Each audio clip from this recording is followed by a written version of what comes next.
This may terrify many of you, but it appears that Democrats have learned to communicate from beyond the grave.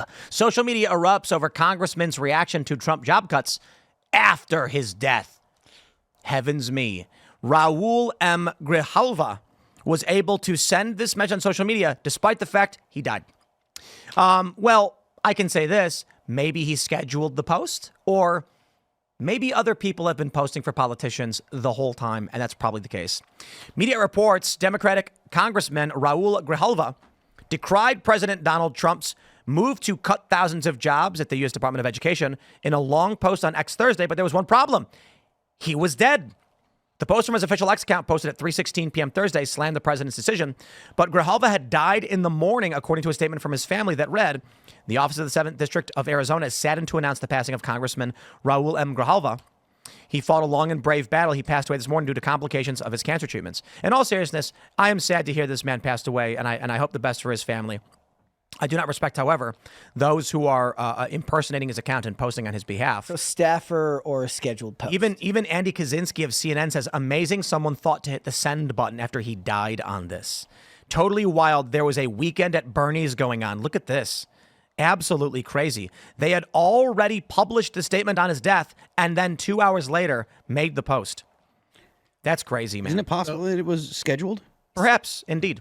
Maybe, and if that's the case, I would say it is light mismanagement. Yeah. But I don't believe that was the case. I think there's likely social media interns who have access to the accounts. We've seen it time and time again where an individual will, like Walmart will tweet something like "end the Fed." Not, I wish it was actually something more leftist. Like, Yes. And then you're like, oh, it's the intern who runs the Walmart social media accidentally opened the account.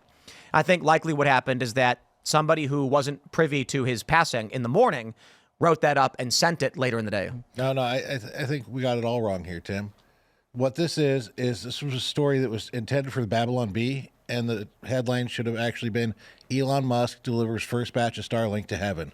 Yeah. Indeed. Or like Neuralink. Somehow like there was still random synapses firing in his brain and he type it out. I feel like the Babylon Bee can't do it now, but it would have been great if the Babylon Bee had an article where it was like, Democrats' research in necromancy prevails as Congressman is able to condemn Trump from beyond grave. Nice. How hard is it to? I've never scheduled a post on X. Is that something? I want to be nice. I am sad to hear that this man passed away. I'm very saddened by this. There was another congressman who passed shortly after Donald Trump gave his presentation. So I will simply say this: Raul Grijalva was looking down as he was concerned of Trump and sent one last tweet. Rest in peace, brother. I may not like the Democrats, but, people dying of cancer is never fun. Nope. Never funny. Not at all. But interns posting, I don't know how this happened. I hope it was a scheduled post. I'm going to schedule it. But I don't know why he would schedule a post like that. I'm going to schedule a post for like 75 years from now. Yeah. Well, actually, who did this? There have been people who have scheduled, they scheduled posts. Did McAfee do this? No, he didn't do this. Oh, the one about McAfee saying, I remember that. What you're talking People about, yeah. record videos and then schedule them 2 weeks in advance, and then every week change the date. That way, if anything happens to them, the video gets released. Yeah, it's like a dead man switch. Well, Right. Yeah. Wasn't there a thing built into Facebook at one point in time that you could actually have it set up so annually it would post on your birthday? I have no idea.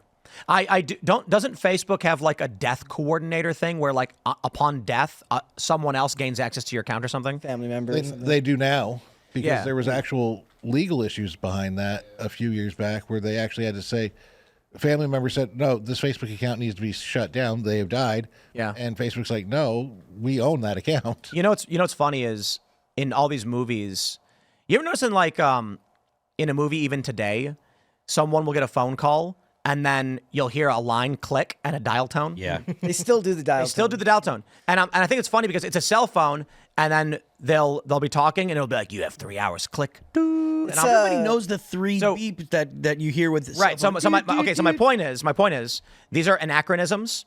They don't exist in modern day. So when we watch movies and whenever they have a will reading scene, it's like they all sit down and they're like, to John, I leave $1 million to marry my Corvette.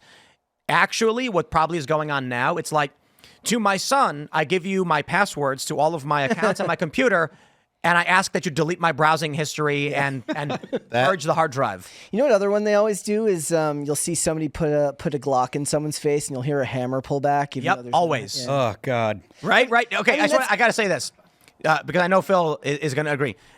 In every movie, every time a gun is shown, even with no action, the hammer's pulled. The gun is cocked. It's like. You know what I want to see? I want to see a movie just one time. Anyone do this? Where when they hand a gun to a character who's like someone will be like, you gotta use one of these, and they'll be like, I can figure it out. What I want to happen is when they're about to fight, he goes to cock the gun and it ejects around. Yeah. Yes. What? That would be great. Well, I've seen it where they'll do that. The guy will hand the gun, he'll rack it, hands it to the next guy, and then he'll rack it again. No rounds. Oh, yeah. Yep. Nothing ejects. I just want to see the bullets come flying. It's funnier when they do it with like pump action shotguns. And Yeah. it's because it's used as an inflection point. It's like, that's why you gotta stop. And then he just keeps doing it. That and they have the most awesome 6-shooters ever in Hollywood. Yeah. All of this conversation here is exactly why so many people were so quick to jump on the John Wick is amazing. Because they knew. Because the editor was counting rounds in magazines or counting rounds, and they were reloading. You didn't have him shooting 500 rounds from the gun. They were going 15 rounds reload, 15 rounds reload. And more importantly, in all these action movies, you've got the guy going like this, running, and then going like this or like this. Keanu Reeves was actually handling his weapon properly, and you can watch him do it on his Instagram too. There's actually a line in the very first episode of Person of Interest where a guy's holding a gun like that. He's like, if you shoot that, that's going to eject a casing like right in your face, right? But I still want to point out there is still a big flaw in the first John Wick when he switches from his Glock or from his P30L to his Glock, and then suddenly he's a stormtrooper and he can't hit anything. He's shooting at the other guy had plot armor. He was behind. He was like on glass. He misses him from glass 10 feet away. Then he gets a headshot on a dude who's like 30 feet upstairs. It's like, so why couldn't you use that here? But I'll give it, he shot separate hands, so he moved from left hand to right hand. So I'm like, I'll give the director the benefit of the doubt and assume that he went to offhand. I don't know why he would do that, but I'll give him the benefit of the doubt. Also, he would have had his back broken when he fell off that balcony onto his Glock. To be fair, if you really want to get into it, no man is going to storm the gates, take out 50 people.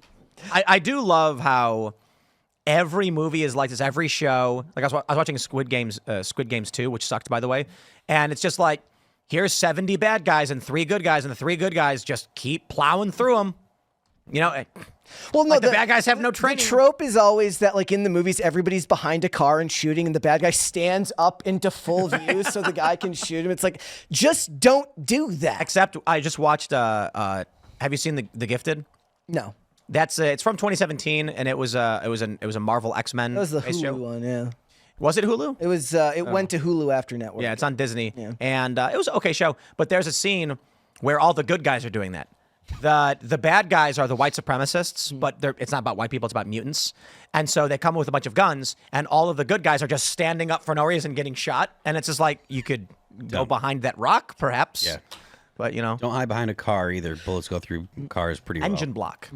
In one of the first things they teach you. But even still, cars are bullet magnets. Cars are bullet magnets. Get away from the car. But in hostile environment training, they teach, if you have to duck behind a car, it must be the engine block. Yes. Because people think that thin aluminum is going to protect you. It is not. But in movies, they do it. Like the cops open the door and then crouch behind door. it. They're standing behind the door. I watched. It's like 1 millimeter of thin aluminum. Right. I watched a worse one the other day where a guy, he actually drops beneath the door to shoot someone. Like, you just exposed your entire body to whoever's there. That's just it. So you say don't stand behind the car because you're going to get shot.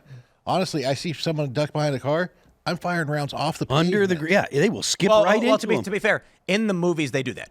That is pretty common, where the guy falls down and then shoots underneath the car. Yeah, but for the person crouching still, I can fire a round right off the pavement. And I know this is going to sound John Wick can fire a round right off the pavement. I know this because my cousin died at the age of 12 because this happened. Yeah, don't mess around with guns, people. You got to get proper training. Unless and insurance. Or in Wanted, where you make the bullet curve. Oh, God. I love. Yeah, you whip your arm, and then that makes literally no sense.